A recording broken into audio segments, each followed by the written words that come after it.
Pertajam penglihatan rohani kami. Pertajam telinga rohani kami. Sehingga kami tidak terpengaruh dan terpuruk dengan keadaan yang ada. Tapi kan kami tetap berjalan maju untuk menggenapkan rencana-Mu yang luar biasa.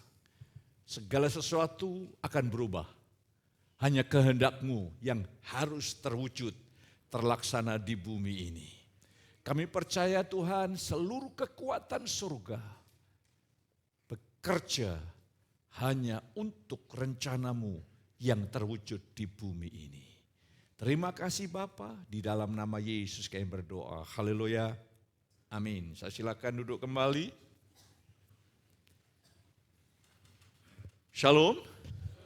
Pagi hari ini saya ingin sampaikan satu tema di mana kita harus mengerti misi, tujuan dan kehendak Allah bagi kita, sehingga kita bukan orang yang terombang-ambing oleh situasi keadaan. Apa sikap kita menghadapi situasi yang sedang terjadi? Mari kita akan lihat, judul tema saya adalah misi Allah adalah misi keselamatan. Ini yang penting. Semua bisa berubah. Kehendak Tuhanlah yang tidak pernah berubah. Jadi jangan saudara sandarkan kepada hal-hal yang sedang terjadi, saudara lihat, saudara dengar. Tapi arahkan pandangan hatimu hanya tertuju kepada Tuhan. Sebab Mazmur 34 ayat 5, tujukanlah pandanganmu kepada Tuhan. Maka mukamu akan berseri-seri dan kamu tidak akan malu tersipu-sipu. Nah, hari ini kita akan lihat misi Allah. Dan yang luar biasa, Tuhan libatkan kita dalam misi Allah, yaitu misi keselamatan, misi penyelamatan. Kita akan buka di dalam Yohanes 17 ayat 18 sampai 18, mari kita baca. Kita fokuskan seluruh totalitas hati kita kepada apa yang menjadi kehendak Tuhan. Yohanes 17 ayat 16 sampai 18. Setelah bertemu atau saudara bisa baca bersama. Kita baca 2-3. Mereka bukan dari dunia, sama seperti aku bukan dari dunia.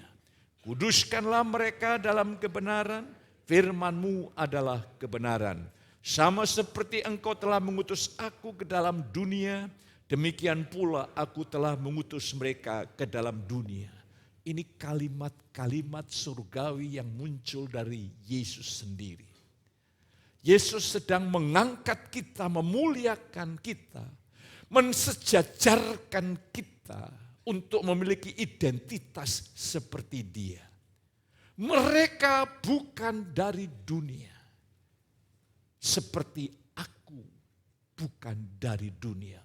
Mari kita lihat.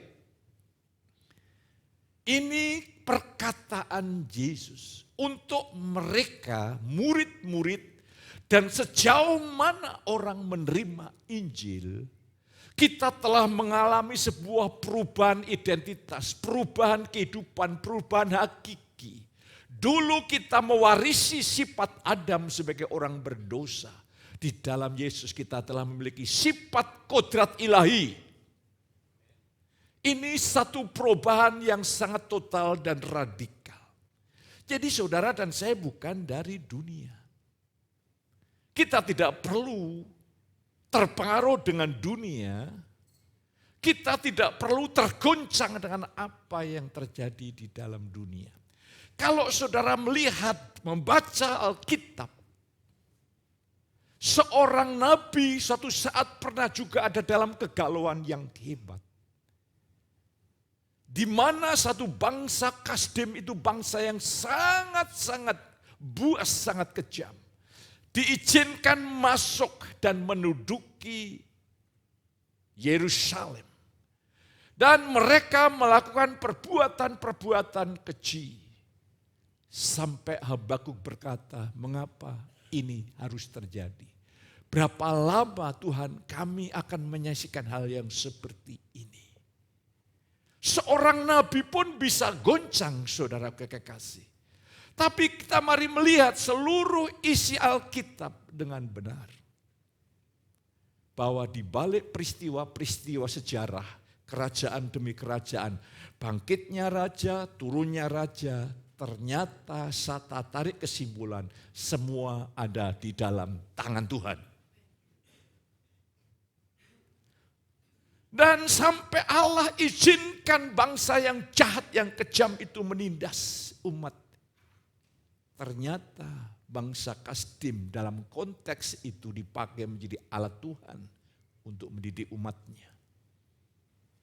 Jadi hari ini saudara kekasih, mari kita bukan dari dunia. Kita harus punya mentalitas surgawi, sudut pandang surgawi, tujuan surgawi. Kuduskanlah mereka, kita sudah umat kudus, apa yang dimaksudkan? Kuduskanlah. Kita makin dikhususkan untuk memasukin tujuan, maksud dan rencananya. Dan keberadaan kita adalah utusan surga. Saudara adalah duta kerajaan surga. Saya ulangi lagi, saya pernah membaca sebuah kisah. William Carey, seorang hamba Tuhan yang luar biasa. Dia melayani di India sampai dia bisa membuat mesin cetak sehingga bisa mencetak Alkitab dalam bahasa India. Dan anaknya mengikuti, meneladani jejak orang tuanya. Suatu saat anaknya, karena ini William ini cuma punya pengaruh di Inggris. Ratu Elizabeth memberikan penghormatan, menulis surat khusus kepada anaknya untuk dijadikan duta kerajaan Inggris ada di India. Ketika anaknya mulai bicara sama bapaknya menangis dan menjawab, "Nak, engkau sudah dipanggil menjadi duta kerajaan surga. Itu lebih mulia." Jawaban yang keluar dari air mata bukan keputusasaan, tapi air mata pengharapan ini. Roh Tuhan menjamah anaknya. Anaknya menulis surat kembali menjawab tulisannya. Tuan Raja yang kami hargai, saya berterima kasih untuk kepercayaan. Tetapi aku sudah dipanggil menjadi duta kerajaan Allah. Ratu Elizabeth pun tidak bisa berbuat apa-apa. Seringkali kita ini betul-betul tidak memahami sudut kekekalan. Bahwa Tuhan di dalam ayat 18 sebagaimana Bapa telah mengutus aku telah mengutus kamu. Ini adalah panggilan yang terhormat. Ini panggilan yang termulia. Yaitu menjadi duta kerajaan Allah. Saya ingin mengajak saudara pada pagi ini untuk melihat bagaimana saudara bukan dari dunia, tidak sehakikat dengan dunia. Kita telah memiliki DNA surgawi, tujuan surgawi, sifat kodrat ilahi. Bahkan ketika saudara lahir baru, engkau telah memiliki hidup kekal, hidupnya Allah, hidupnya Yesus. Dan saudara sedang menjalani hidupnya Yesus. Betapa dunia merusak hidup Yesus lewat cara berpikir yang tidak akurat. Dan mari bagaimana saudara mensikapi kondisi yang sedang terjadi ini. Tolong bukakan Kisah Rasul 4 ayat 29 Alkitab.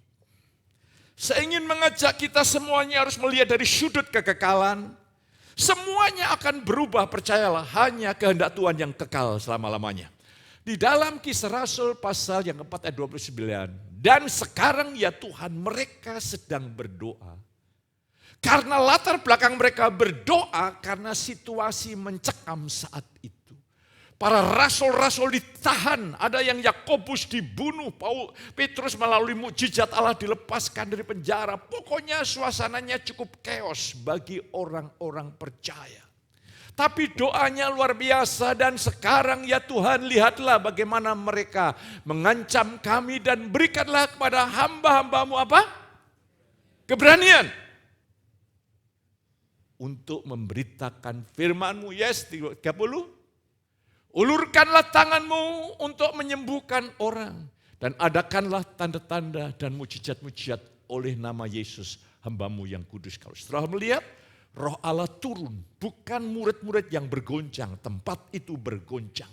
Mereka bangkit dalam kuasa roh, memiliki keberanian untuk fokus kepada tujuan semula. Mereka tahu identitasnya, saya adalah utusan surga. Maka mereka punya keberanian dan kekuatan yang luar biasa. Hari ini, saudara ada di posisi mana? Ketika engkau melihat hidup di dalam roh, engkau melihat dari sudut pandang Tuhan, doa saudara seperti ini. Saya tidak melihat di para rasul ini doa, tolong Tuhan lindungi saya, nanti aset-aset saya gimana. Nah, terus nanti kalau kami mengalami kerusakan terus bagaimana Tuhan? Kami kan belum menikah Tuhan. Kami pokoknya banyak alasan. Tapi saya bersyukur doa mereka yang penuh dengan roh, dikuasai oleh roh, dikuasai oleh visi surgawi adalah berikan kepada kami keberanian. Hari ini saya ingin mengajak saudara untuk mau dengan rela hati Tuhan akan melibatkan kita dalam misi keselamatan, misi penyelamatan. Allah dalam memanggil, inilah kita melihat dari sudut pandang Tuhan. Ya. Allah dalam memanggil hamba-hambanya adalah Allah yang memiliki misi keselamatan, misi penyelamatan. Mengapa misi Allah sekarang misi penyelamatan, misi keselamatan berbeda? Ketika nanti Yesus datang kedua kali, seluruh kerajaan, seluruh unsur dunia ini dibinasakan dan kerajaan Allah turun di bumi, pemerintahan Allah. Di situ misi keselamatan berhenti karena tidak ada yang perlu diselamatkan. Semua orang-orang percaya kepada Yesus yang melakukan kehendak Allah. Di sana berbeda karya Allah. Seluruh umat Allah dilibatkan dalam kerajaan Allah, pemerintahan Allah kekal selama-lamanya. Tapi sekarang sebelum kedatangan Tuhan yang kedua kali, misi keselamatan. Karena memang banyak orang yang butuh karya keselamatan. Butuh penyelamatan. Mari kita mau sesuaikan hidup kita ini dengan rencana Allah yang kekal. Mari saya ingin ajak saudara dalam perjalanan rekreasi rohani pada pagi ini. Tidak perlu ke Israel. Ketika Tuhan memanggil Abraham, Abraham itu kira-kira 2000 tahun sebelum Masehi dia hidupnya. Tujuannya jelas. Allah ingin lewat Abraham seluruh bangsa di muka bumi ini diberkati. Di dalam Kejadian 12 ayat yang ketiga, aku akan memberkati orang-orang yang memberkati engkau dan mengutuk orang-orang yang mengutuk engkau, dan olehmu semua kaum di muka bumi akan mendapat berkat. Saudara sekarang ada di posisi mana? Ketika saudara hidup dipimpin roh, memiliki sudut pandang surgawi, saudara terlibat dalam misi kekekalan dan keselamatan. Berkat ini bukan yang disebut berkat yang bersifat sementara material. Mari saya ingin tunjukkan apa yang dimaksud seluruh umat di muka bumi ini akan beroleh berkat. Mari kita teliti Alkitab, menjawab Alkitab. Apa yang dimaksud berkat di sini saudara kekasih? Supaya saudara bisa melihat Alkitab menjelaskan Alkitab. Di dalam Galatia 3:14 menyatakan berkat yang dimaksud adalah menerima roh, yaitu keselamatan di dalam Kristus. Galatia 3:14, Yesus Kristus telah membuat ini supaya di dalam Dia berkat Abraham sampai kepada bangsa-bangsa lain, sehingga oleh iman kita menerima roh yang telah dijanjikan itu. Jadi berkat di sini bukan bersifat sementara, tapi berkat yang bersifat kekal, yaitu keselamatan. Ini berkat yang sangat besar melebihi segala-galanya, saudaraku. Mari saya ingin ajak saudara. Jadi kita melihat ketika Allah memanggil Abraham, misi keselamatan Allah sudah tanamkan. Olehmu bangsa-bangsa akan beroleh anugerah keselamatan. Saya persempit dalam konteks kita. Olehmu keluarga besarmu diselamatkan. Olehmu nasib keturunanmu diselamatkan.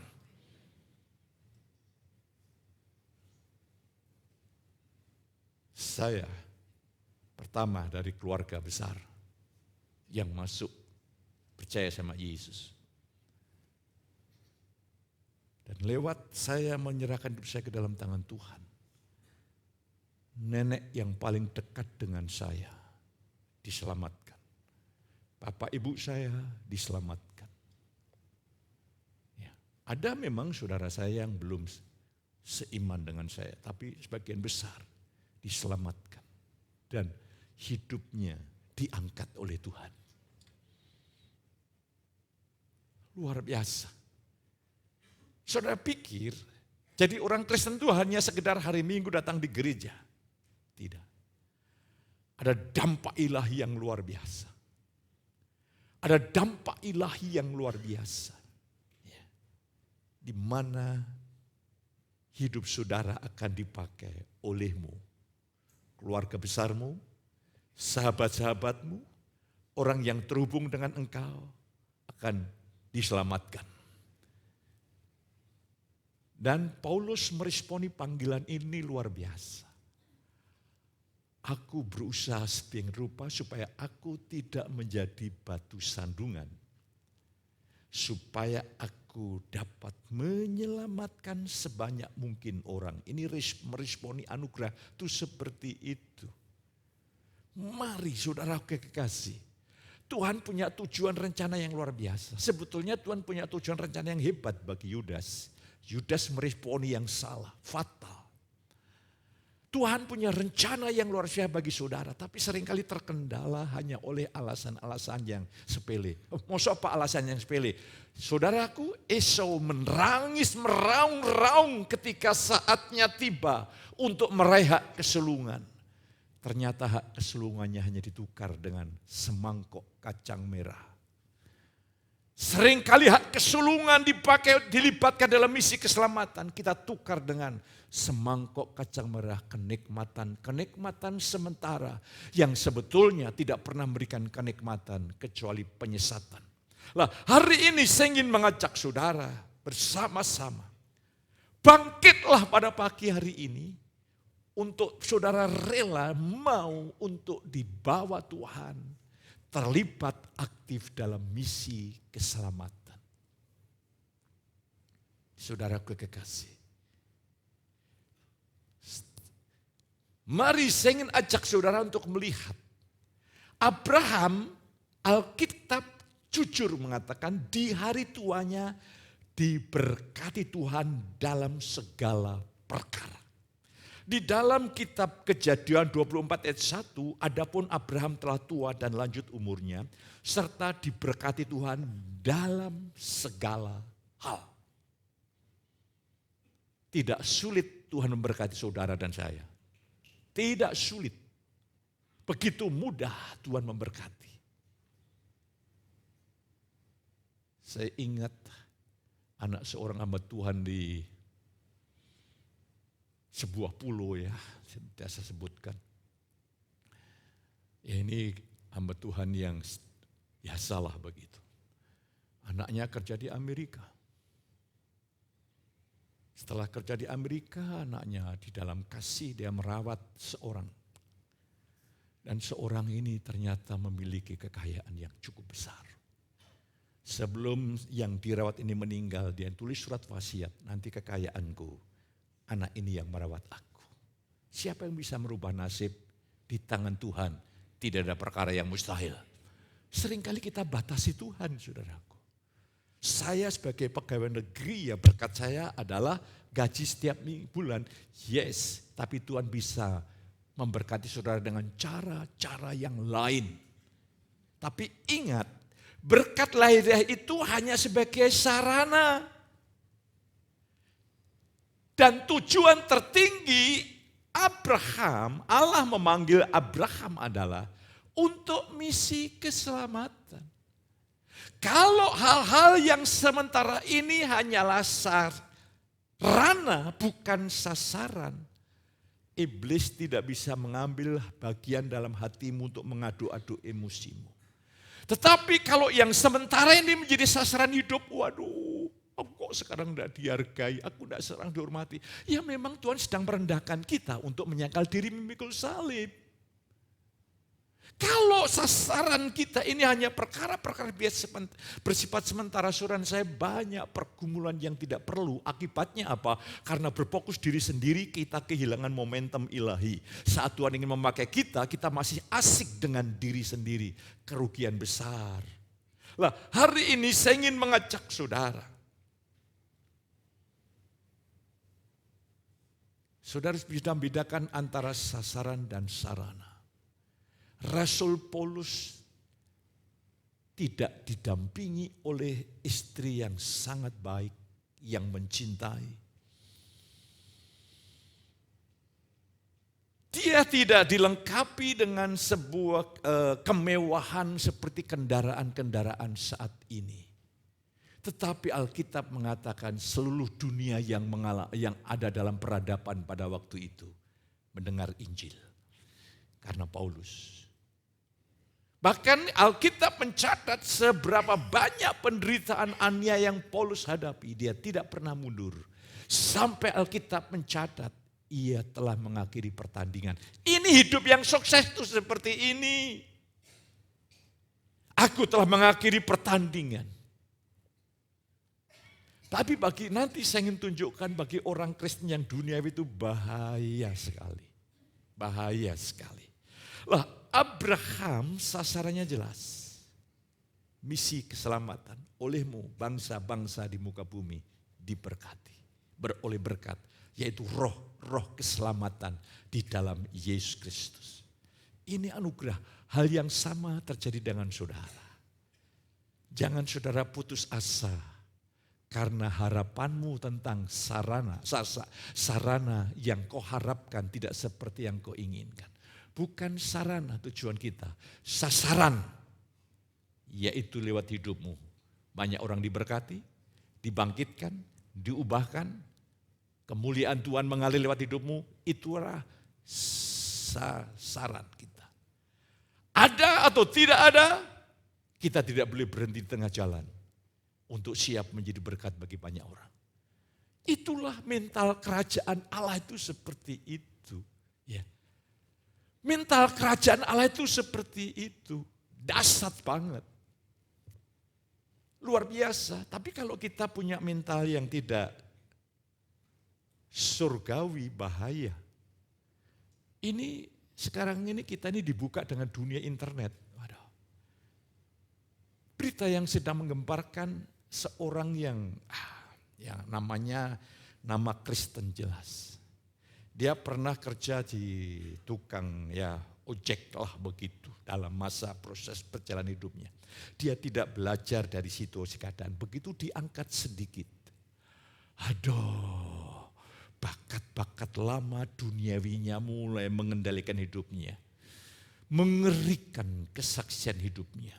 Berbahagialah kalau di tempat ini saudara diperlengkapi Tuhan. Sehingga engkau tidak berbelok ke kanan ke kiri. Misi Tuhan adalah misi penyelamatan.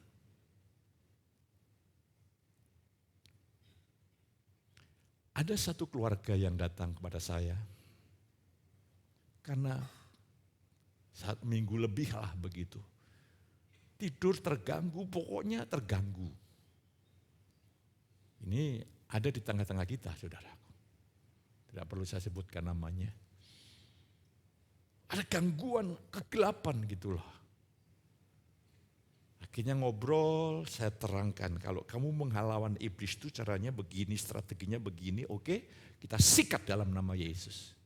Besoknya saya kirim WhatsApp, bagaimana keadaanmu? Aman Pak, kami bisa tidur nyenyak satu keluarga. Misi Allah penyelamatan. Ketika orang mau datang dan terbuka, misi keselamatan pasti hadir. Yang jadi masalah orang datang pada saya itu tidak terbuka, tanda kutip ada pembelaan diri, tidak jadi saudara yang kasih. Lah hari ini misi penyelamatan seharusnya kesaksianmu berapa banyak orang diubah lewat hidup saudara. Dan itu bukan pekerjaan kita, pekerjaan Roh Allah. Itulah sebetulnya kualitas hidup kita itu di situ. Itulah tujuan kasih karunia yang begitu maha dahsyat diberikan kepada kita, saudara kasih. Mari kita lihat lebih jauh. Ketika Allah mengutus Yesus ke dunia, misinya juga misi keselamatan, misi penyelamatan. Karena begitu besar kasih Allah akan dunia ini. Dia mengaruniakan Yesus Kristus. Inilah satu-satunya cara. Supaya orang yang percaya beroleh hidup yang kekal. Yang tidak percaya ada di bawah penghukuman. Hidup yang kekal ini bukan panjangnya waktu. Itu kata Zoe, itu hidupnya Allah. Jadi saudaraku berpikir hidup kekal itu bukan nanti kalau masuk surga. Sekarang kau telah memiliki hidup kekal. Sekarang kau telah memiliki hidupnya Allah. Pertanyaannya, mengapa hidup Allah yang begitu, Kristus yang sudah dimuliakan, yang sudah menaklukkan segala sesuatu, rohmu itu memiliki hidupnya Kristus sang pemenang. Tapi apakah kau menjadi sang penakluk atau engkau sedang takluk oleh sesuatu? Mari hari ini saya ingin ajak saudara untuk melihat misi Kristus adalah misi penyelamatan. Seluruh totalitas hidup Yesus diarahkan untuk misi keselamatan. Itulah sebabnya Yesus bisa mengesampingkan. Dia di dalam Yohanes berkata begini, ia datang kepada miliknya, tapi miliknya menolak dia. Tapi karena visi tujuannya adalah keselamatan, tujuan kekal, dia melupakan diri egonya. Sekalipun dia ditolak, dia tidak berhenti, dia terus. Sampai akhirnya mati di atas kayu salib. Membayar lunas dosa umat manusia. Lah, roh yang seperti ini sudah saudara dan saya miliki di dalam Yesus. Bukan aku lagi yang hidup melainkan Kristus. Tapi mari kita lihat radikalismenya itu kok tidak ada. Mari kita munculkan. Bukan radikal itu bukan kita merusak. Radikal itu berakar kuat di dalam tujuan kekal Allah. Itu kata arti yang sebenarnya. Betapa ruginya saudaraku. Mengapa engkau belum total dalam pengertian hatimu sepenuhnya? Saudara hanya diganggu, digoda oleh hal yang sementara. Iblis itu licik loh. Iblis itu bisa membuat pohon pengetahuan yang baik dan jahat itu menarik. Padahal itu mematikan. Kok Hawa bisa tertarik, Adam bisa tergoda. Jelas-jelas Tuhan mengatakan perjanjiannya. Lah, demikian juga iblis bisa mempesona anak-anak Tuhan. Sehingga lahiriahnya ini, fisiknya ini secara fisik ini ibadah. Tapi sebetulnya batinnya sudah ditutup oleh berbagai macam filter pendapat dan segala macam hal. Sehingga ketika mendengar firman yang tidak cocok, disingkirkan, yang cocok diterima. Akhirnya apa yang terjadi? Tanpa sadar memupuk ego. Saya berdoa supaya jemaat-jemaat ini telah memiliki roh Kristus. Hidupnya adalah seperti Yesus, menyangkal diri. Anak tidak dapat berbuat apa-apa dari dirinya sendiri. Selanjutnya kita akan lihat panggilan Allah kepada Paulus lah. Ini yang lebih menarik karena ini aplikasinya lebih dekat dengan kita.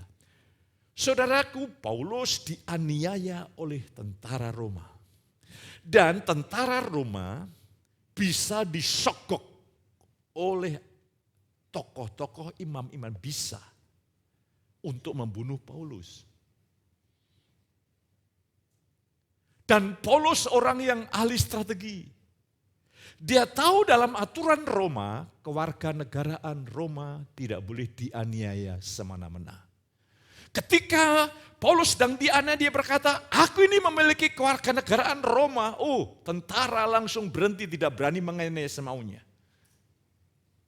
Itu ahli strategi, tapi Paulus bukan licik. Dia gunakan strategi itu untuk misi keselamatan.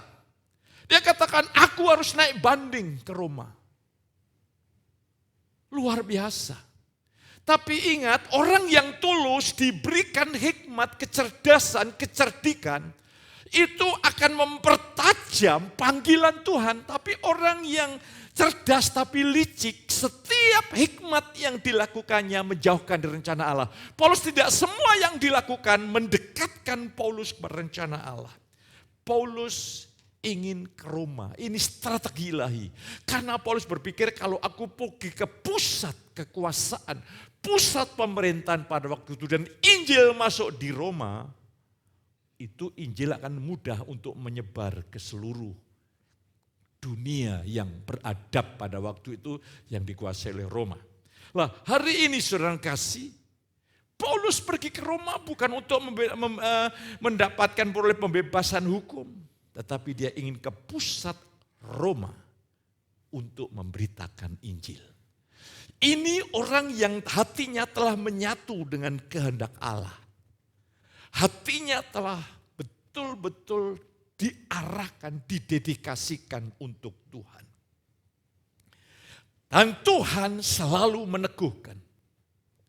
Malam itu, Kisah Rasul 23:11. Pada malam berikutnya Tuhan datang berdiri di sisinya dan berkata kepadanya, kuatkanlah hatimu, sebab sebagaimana engkau dengan berani telah bersaksi tentang aku di Yerusalem, demikian jugalah hendaknya engkau pergi bersaksi di Roma. Bayangkan, ketika posisimu benar, artinya engkau hidup menurut roh. Pekerjaan Tuhan adalah meneguhkan keputusanmu, meneguhkan prioritas saudara, meneguhkan sasaran hidupmu. Dia meneguhkan. Paulus juga diteguhkan. Yesus datang, apa hendak bergetar ini Paulus? Engkau telah berani bersaksi tentang aku, karena itu pergilah ke Roma untuk memberitakan tentang aku. Oh, betapa berkat yang anugerah yang luar biasa. Saudaraku, di Alkitab berkata, Tuhan yang setia, dia akan meneguhkanmu dan menjaga kamu terhadap hal yang jahat. Oh, Tuhan tuh kalau meneguhkan luar biasa. Lah, kita lihat inilah anugerah Tuhan tidak pernah meninggalkan hamba-hambanya, umat-umatnya yang telah menyatu dengan panggilan surgawi dalam misi keselamatan. Terus dalam perjalanannya ke Roma, naik kapal bersama dengan para narapidana. Luar biasa. Masalah dialami oleh seluruh penumpang karena badai topan yang ganas ingin menghancurkan perahu kapal di mana Paulus ada di dalamnya. Saudaraku kekasih, mari semua putus asa sampai barang-barang bawaannya dilepaskan supaya nanti tidak tenggelam. Waduh, berbagai upaya itu. Para penjahat-penjahat sudah punya ide, yuk kita melarikan diri. Mungkin kita bunuh nakoda dan lain sebagainya. Bermacam-macam ketakutan. Orang yang takut itu melakukan apa yang seharusnya tidak dilakukan. Kacau. Dan apa yang terjadi saudara kekasih, di tengah-tengah kekacauan itu, malaikat Tuhan datang lagi kepada Paulus. Di dalam Kisah Rasul 27 ayat 24, dan ia berkata, jangan takut Paulus, engkau harus menghadap Kaisar. Diteguhkan lagi. Dan sesungguhnya oleh karunia Allah, maka semua orang yang ada bersama-sama dengan engkau di kapal ini akan selamat karena engkau. Luar biasa. Ratusan orang ini tidak ada yang mati karena engkau ada di dalamnya. Inilah misi ketika Tuhan panggil Paulus, ada satu misi. Tuhan tidak ingin para penjahat itu mati sebelum mendengar Injil. Maka Allah menyatakan misi keselamatannya lewat Paulus. Oleh karena kamu, ini panggilan yang surgawi. Oleh karena kamu, dan kamu. Bangsa Indonesia tidak akan hancur. Bahkan oleh karena kamu, perusahaan di mana engkau berada akan dibawa Tuhan naik. Sebetulnya Mesir itu akan hancur, itu bangkrut bisa itu. Tapi karena ada siapa? Yusuf. Kita seringkali tidak menghargai ini semuanya. Terlalu ajaib panggilan Allah. Tuh Alkitab berkata, karena kamu di dalam kasih karunia, seluruh penampang ini diselamatkan. Misinya apa Tuhan menyelamatkan? Tuhan ingin mereka mati, para penjahat ini, sebelum mati mendengar Injil. Tentunya lewat kesaksian Paulus. Akhirnya nahkoda itu ambil keputusan, kami ingin menyelamatkan Paulus. Dia melihat ada sesuatu. Sebetulnya sebelumnya Paulus sudah beri nasihat, kamu jangan teruskan ini pelayaran ini. Tapi mereka tidak mengikuti arahan Paulus, mengalami kegoncangan. Dan akhirnya nahkoda ini berkata, ya ingin menyelamatkan Paulus. Ini sesuatu yang luar biasa. Karya Allah dinyatakan lewat seseorang yang bernama Paulus. Sekarang karya Allah dinyatakan lewat hidupmu dan hidupku. Karya keselamatannya besar. Jadi saudara bukan dipanggil hanya untuk beribadah 1 jam, 2 jam setelah saya. No. Ada karya Allah yang luar biasa. Katakan amin. Maka lipatkan saudara untuk ikut care group, untuk ikut terlibat di dalamnya. Tadi malam saya panggil 4 ibu-ibu. Saya kumpulkan, kita doa. Untuk retreat supaya terjadi terobosan ilahi yang luar biasa. Ini pekerjaan besar. Ibu-ibu pulang dari sana akan membawa perubahan yang luar biasa.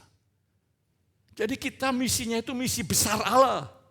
Bukan sekedar aktivitas, sekedar kegiatan. Kalau saudara hentikan, saudara tidak mau melibatkan diri dalam karya keselamatan, hanya maaf karena ego, itu terlalu rugi. Terlalu rugi. Ego kita ini selamanya tidak pernah puas. Engkau puas kalau egomu dibawa kepada salib.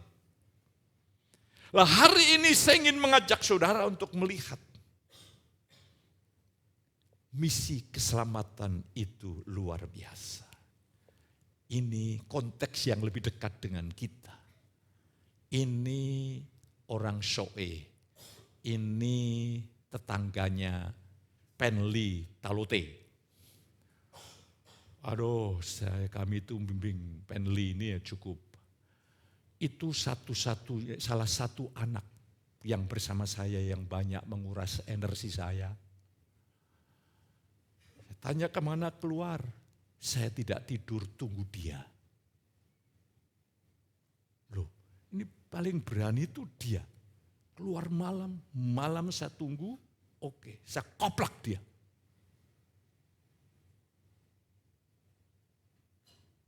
Dia punya teman siapa? Pengamen. Kalau menginjil sih tidak apa-apa. Ini mudah sekali larut ini. Udah saya katakan, kamu pergi ke sana. Saya utus ke sana, kamu cari kerajaan Allah serta kebenarannya. Dia bilang, saya mau kembali ke Kudus. Wah, ada-ada saja ini. Saya bilang, kalau kamu balik ke Kudus, kamu kayak Yunus. Saya tidak ke Kudus. Saya ditampung orang yang sangat kaya di Salatiga. Oh ya. Mbak Yun marah sama dia. Kalau kamu, temanmu menampung kamu 1 hari 2 hari ya. Dan ternyata pendirian saya yang kokoh ini. Dia pamer sudah dapat SK menjadi calon pegawai negeri. Sebuah sekolah memerlukan operator komputer. Dia pulang ke sana langsung dipanggil Pak Penli. Ada kan kehormatan saudara kasih. Luar biasa kan? Jadi perlu harus pakai sedikit tekanan. Dan mulai Senin nanti sudah bekerja. Bayangkan, loh dia kalau ke Jawa mau cari apa? Di Jawa itu kan saingannya berat. Ya. Nanti kalau tes gimana? Tapi puji Tuhan, dia diangkat di sana. Ya. Sehingga saya visi saya nih, kamu jadi berkat di sana. Ya. Sehingga menjadi alat anugerah di sana. Karena di sana perlu kerajaan Allah itu melakukan intervensi lewat hidupmu. Dan puji Tuhan sekarang, karena dia ingin balik. Saya belum punya sepeda motor. Aduh. Ini saya bayangkan kayak burung Raja Wali dipelihara di rumah. Dia bisa melihat musuh dari jauh, dia cat, musuh dipegang. Tapi karena dipelihara di kandang, nyaman, ketajamannya hilang. Ini daya juangnya hilang. Jangan di sana, nanti gampang itu, sepeda motor gampang. Ya. Kalau memang susah-susah, saya kirim sepeda, tulis di sana, motor. Selesai masalah saudara kekasih. Juga susah cari bensin di sana juga. Lah ini kisah Meltar ini orang yang dekat dengan dia. Tahun berapa itu terjadi mujizat di sebuah gereja. Saya pernah melihat gerejanya. Ya dari luar. Tuhan bikin mujizat ketika perjamuan kudus. Betul-betul tidak ada anggur. Dia sediain air tawar berubah jadi air anggur. Dan ada hamba Tuhan yang berkata, ada di antara saudara yang aku mau pakai di seluruh dunia. Ini orang udik, orang kampung.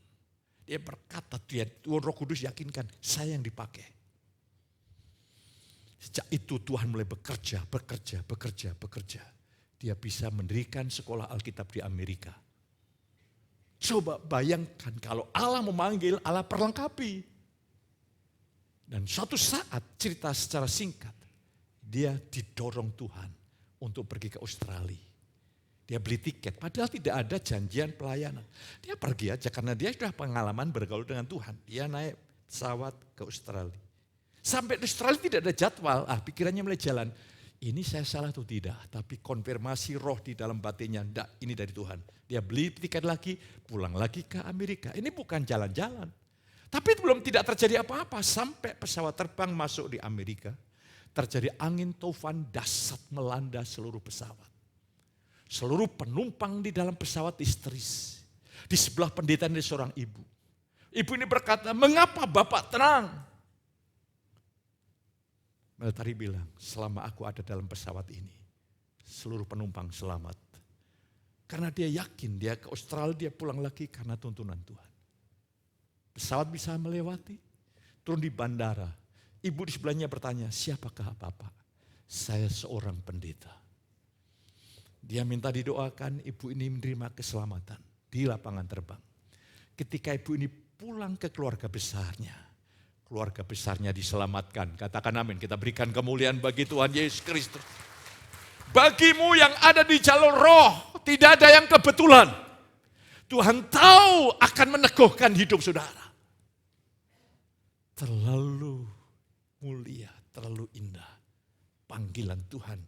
Tuhan ingin melibatkan kita di dalam misi penyelamatan, saudaraku. Ya.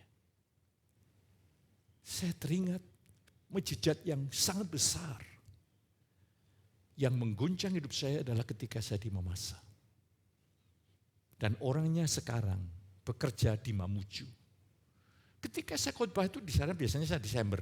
Itu acara Natalan, bukan KKR, Natalan. Tapi Natalan di sana itu karena masa-masa babi dan sebagainya, banyak yang datang. Lah kesempatan itu saya beritakan Injil. Sementara saya khotbah, saya diberikan keyakinan. Di antara saudara yang punya masalah angkat tangan. Dan saya berdoa. Suami istri ini punya masalah, ternyata anaknya yang sudah menginjak dewasa. Gila, dipasung di sebuah pasung yang kuat. Bapak ibunya angkat tangan dan akhirnya pulang, tidak terjadi apa-apa. Tapi ketika bapak ibunya pulang ke rumahnya, kampung itu gonjang. Anaknya telah sembuh, telah keluar dari pasung dan sekarang bekerja di Mamuju. Misi keselamatan mulai mengalir. Dan saya melihat ketika saya khotbah Natalan itu, yang sering kali menampung saya yang punya hotel itu, Pak Pendeta, saya sembuh Pak Pendeta, saya pulih Pak Pendeta. Oh, saya mengalami mujizat Pak Pendeta. Hal yang sama Tuhan ingin pakai saudara. Ya. Makanya saya bersyukur. Saya pernah mengajak anak saya Danis untuk bagaimana melayani pelepasan, malah bimbing orang mengalami baptisan Roh Kudus. Sehingga kalau ada plan-plan kelepasan, saya berikan kesempatan untuk melayani. Ya. Sehingga saya mewariskan anugerah. Karena saya punya iman. Anak saya nanti akan dipakai lebih besar dari bapaknya. Mengapa saya tahu hal itu? Dari sisi hobi makan aja beda. Kalau makan di Kudus tidak ada. Makan namanya pelas. Pelas itu, ya itu. Itu kalau dicampur botrok, wah lebih daripada apapun juga. Tapi anak saya lain. Spaghetti, pokoknya tati itu dia suka. Saya enggak suka. Ya, makanya dia kalau nanti dipakai ke luar negeri cocok. Dia sudah atmosfernya cocok. Saya kampung-kampung saja. Haleluya. Yang penting itu adalah bagaimana rencana Allah terwujud dan tergenapi. Ya. Lah, saya ingin mengajak saudara untuk melihat hari ini. Sekarang kita lihat. Ini kitab Yunus. Bukan Yunus yang main organ tadi. Bisa membedakan dengan tajam. Mengapa kitab Yunus ditulis dalam Alkitab? 2 Timotius 3:16 berkata, segala tulisan yang diilhamkan Allah memang bermanfaat untuk mengajar, untuk menyatakan kesalahan, untuk memperbaiki kelakuan, dan untuk mendidik orang dalam kebenaran. Saudara kekasih, ketika Yunus ini dipanggil untuk memberitakan kabar baik kepada bangsa Asyur. Niniwe itu kota yang besar, ya, kota yang besar. Nampaknya saya pelajari latar belakangnya mengapa Yunus kok ogah-ogahan lari ke Tarsus. Mengapa? Nampaknya bangsa Asyur ini pernah menaklukkan Israel sampai rakyat umat Israel itu ditawan begitu. Juga pernah mengalahkan Yehuda kira-kira tahun 722 sebelum Masehi. Oh, ada sentimen pribadi. Makanya buang sentimen pribadi. Musa hampir gagal. Dia punya sentimen pribadi dengan Mesir. Karena pernah dikejar-kejar Fir'aun. Maka ketika Tuhan utus Musa ke Mesir, jangan aku Tuhan orang lain. Untung Tuhan berperkara. Hari ini segala sentimen-sentimen ini buang. Ganti kilomen, buang. Ini yang menghalangi engkau efektif dipakai Tuhan luar biasa. Saudara kekasih, saudara mungkin tidak menjadi seperti orang konglomerat. Tidak ada masalah karena itu bukan panggilan kita. Tapi yang penting engkau dilibatkan dalam misi keselamatan itu lebih penting. Yang celaka adalah seorang Kristen duitnya pas-pasan, yang gereja tidak sungguh-sungguh. Wah, itu susah. Saya mau ngomong apa? Saya kalau bicara melihat orang begitu, saya bilang, Tuhan, aku sudah membimbing Tuhan, sekarang bagianmu Tuhan. Serahkan dalam tangan Tuhan. Tapi saya percaya jemaat di sini adalah jemaat yang responsif dengan firman Allah. Katakan amin. Jemaat yang tahu panggilan Allah dan hidup di dalamnya. Saudaraku, Yunus ini dipanggil untuk memberitakan. Tetapi Yunus lari. Orang yang lari dari panggilan Tuhan itu bukan mencelakakan dirinya. Ingat, Tuhan panggil saudara dalam misi keselamatan. Saudara hari ini bisa membedakan antara sarana dan sasaran. Berkat-berkat yang bersifat sementara ini bukan sarana, bukan sasaran, itu hanya sarana. Ada oke, tidak ada jalan terus. Tapi kalau kita sudah berfokus yang salah, kita sudah lari dari panggilan Allah. Kita lihat Yunus. Ketika Yunus pergi dalam sebuah perjalanan, perjalanan itu diguncang. Akibatnya orang lain menderita, saudaraku. Makanya ketika anak Tuhan lari dari panggilan Allah, orang yang terhubung dengan anak Tuhan ini juga ikut menderita. Ketika perjalanan kapal ke Tarsus diguncang gelombang. Akhirnya diambil undi Yunus. Yunus mengaku, itu yang salah saya. Aku telah lari dari panggilan Tuhan. Yunus dilemparkan ke laut atas kehendak Tuhan, bukan kebetulan. Tuhan kirimkan ikan. Saudaraku yang kekasih besar, kalau engkau keluar dari panggilan Tuhan, hidupmu terbalik. Seharusnya saudara dan saya itu makan ikan. Tapi kisah Yunus terbalik. Makanya kalau engkau tidak ingin terbalik-balik, engkau ingin lurus ke atas, hari ini responi panggilan Tuhan. Dan akhirnya atas penentuan Tuhan dia dilepaskan lagi. Iya, ini luar biasa. Saya lihat Yunus ini luar biasa. Walaupun bandel, Tuhan penuh kemurahan. Hanya satu-satunya Yunus yang pernah rekreasi. Bukan di dalam pesawat, di dalam perut ikan. Tuhan tuh kok ya baik begitu ya. Dan mari saya ingin ajak saudara untuk melihat. Setelah itu, Yunus memberitakan Injil. Memberitakan kabar baik. Kaget. Ketika dia beritakan kabar baik, dan kabar baiknya itu 40 hari lagi, Tuhan akan menunggang-langgangkan seluruh apa yang ada di Niniwe. Berita itu sampai raja dan raja ambil keputusan seluruh umat Niniwe termasuk binatang-binatangnya berpuasa. Luar biasa terjadi pertobatan. Yunus dia coba ke Niniwe bagian timur. Coba bayangkan. Yunus ini 2 kali pengen bunuh diri. Karena dia tahu Tuhan, aku tahu kalau Tuhan itu pengampun dan pengasih. Jadi karena sentimen pribadi ini, Yunus ingin Niniwe dihancurkan. Tapi Yunus tahu kalau Tuhan itu akan memberikan pengampunan. Yunus mau mati karena aku tahu Tuhan pasti engkau mengampuni. Oke? Dan setelah dia khotbah, dia ke sebelah timur di Niniwe, dia menanti apa yang akan terjadi dengan kota yang besar itu. Dan hatinya kesal, Tuhan kasih penghiburan. Dia bikin pondok untuk menanti apa yang mau Tuhan kerjakan. Atas penentuan Tuhan, itu semalam itu pohon jara itu tingginya di atas kepala Yunus. Menaungi dan atas penentuan Tuhan angin timur mulai dikirim Tuhan panas. Yunus bersuka cita hanya karena pohon jara menutupi dari teriknya matahari. Katakan, ngapain kamu marah? Seharusnya kamu ini bersuka cita karena Niniwe bertobat, diampuni, dipulihkan oleh Tuhan.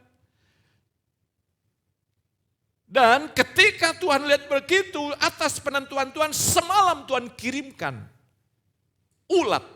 Pohon jarak itu mati. Yunus berkata, kalau begini lebih baik aku mati. Hei, kamu tuh tidak layak ngomong begitu, kata Tuhan. Ayo hari ini, apa pusat sukacitamu? Seringkali hal yang sementara itu adalah pusat sukacita. Seharusnya pusat sukacitamu. Ingat pusat sukacita surga itu apa? Satu orang bertobat. Seluruh malaikat. Tapi kalau orang Kristen duniawi, terserah kamu. Kalau engkau menjadi Kristen rohani, engkau tidak ingin hidupmu jadi batu sandungan. Engkau ingin jadi berkat. Satu orang kau kuatkan, itu lebih berharga dari apapun. Mari hari ini, nilai ini harus dirubah. Kita harus punya mentalitas kerajaan Allah, punya kuasa kerajaan Allah, tapi juga punya nilai-nilai kerajaan Allah.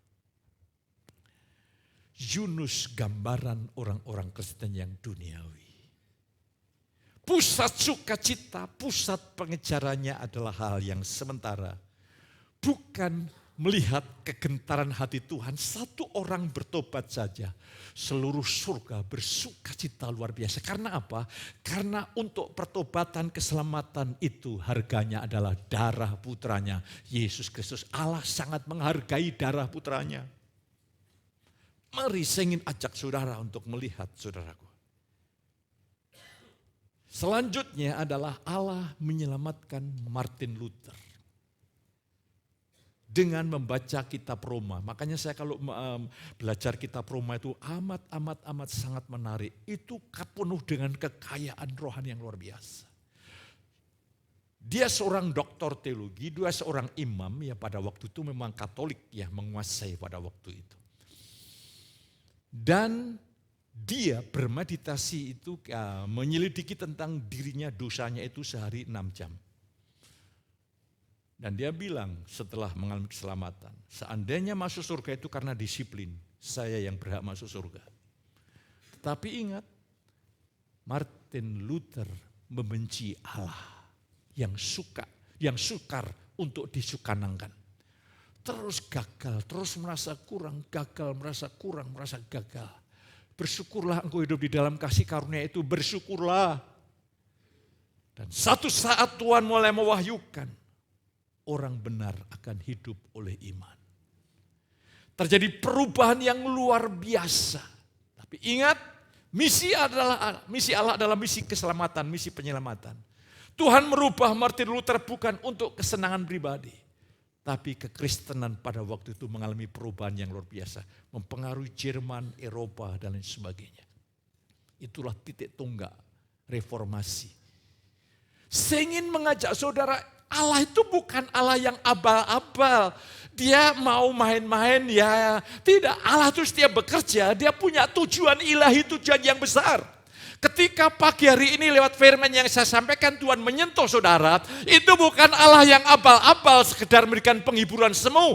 Dia ingin merombak hidup saudara dan berapa banyak orang yang akan diubah lewat hidup saudara.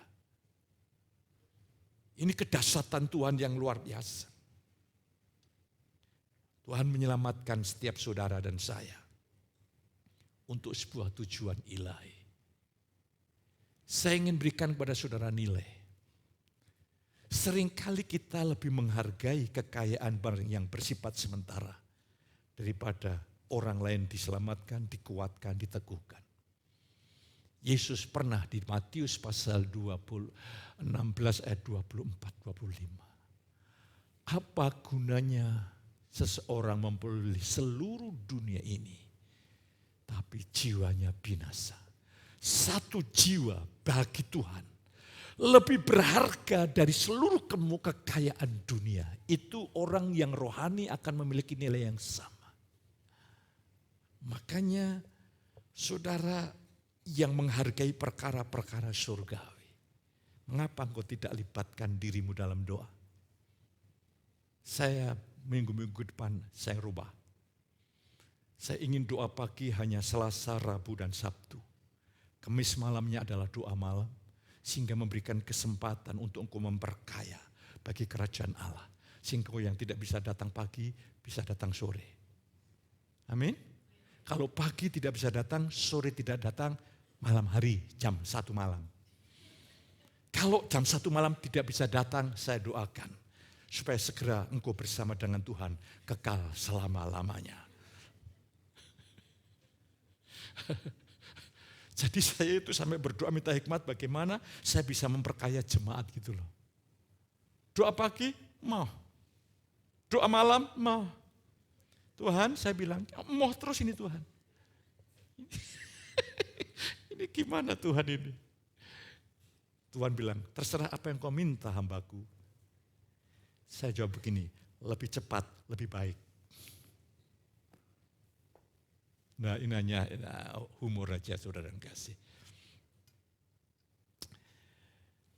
Harga satu jiwa. Makanya waktu saya berdoa pribadi saya diingatkan, wah ada retret ini. Retret wanita ini pekerjaan besar ini, 50-60 yang sudah mendaftar. Wih ini saya bilang sama kemarin saya kumpulkan, ini perkara luar biasa, ini membutuhkan intervensi ilahi.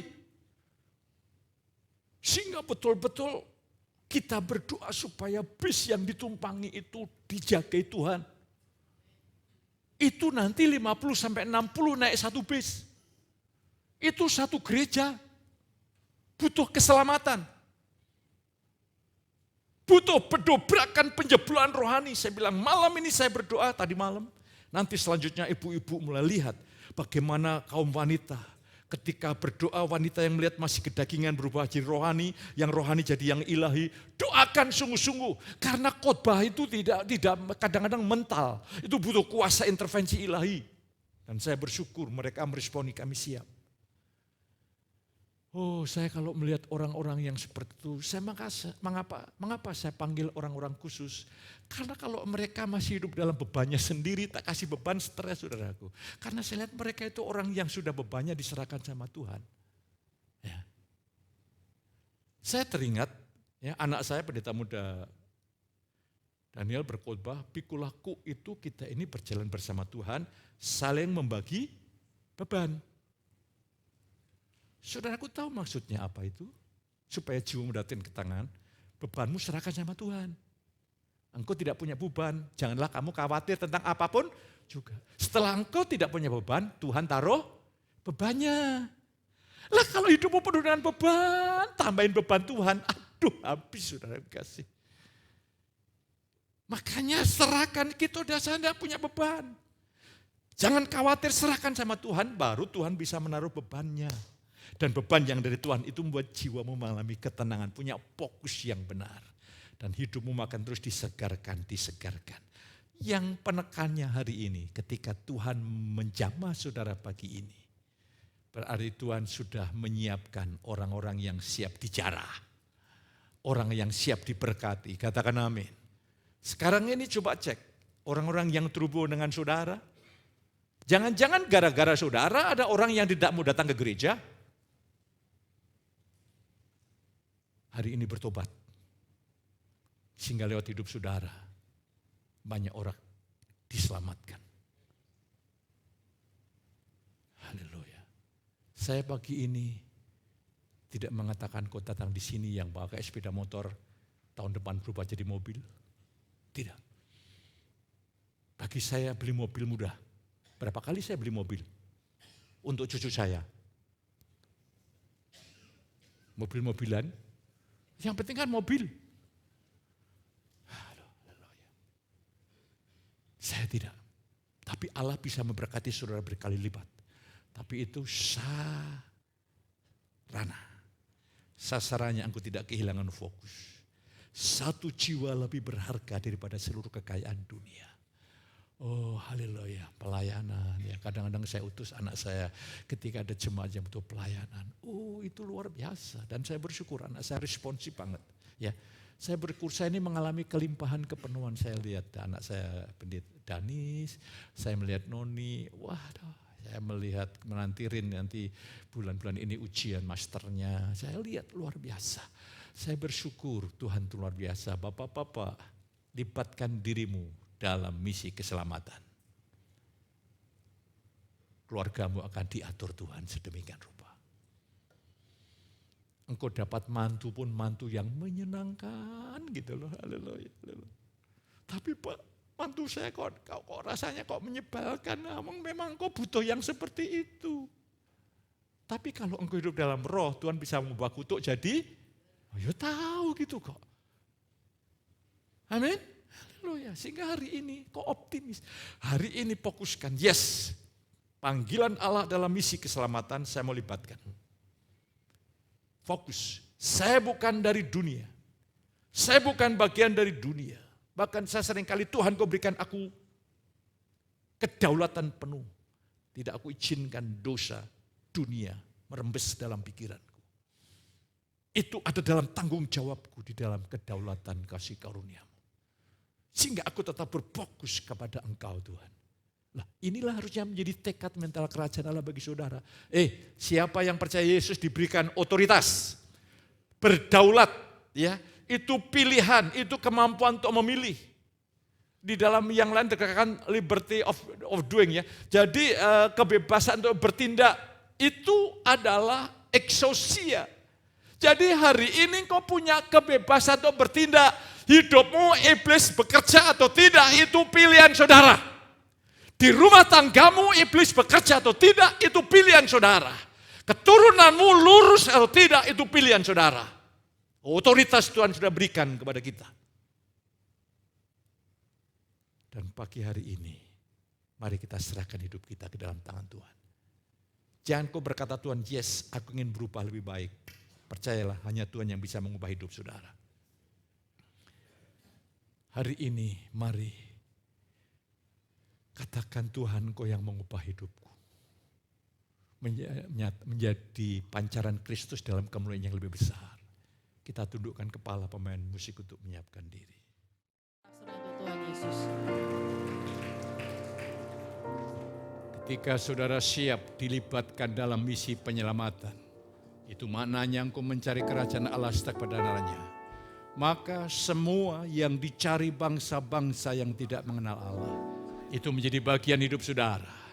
Terpelihara, dipimpin, dituntun oleh tangan Tuhan. Angkat tangan saudara. Pulanglah dengan segala berkat yang berlimpah-limpah dari Allah Bapa. Kasih sayang Tuhan Yesus, lihat persekutuan Roh yang Kudus melimpahi saudara ini pagi sampai selama-lamanya. Yang diberkati katakan sama saya,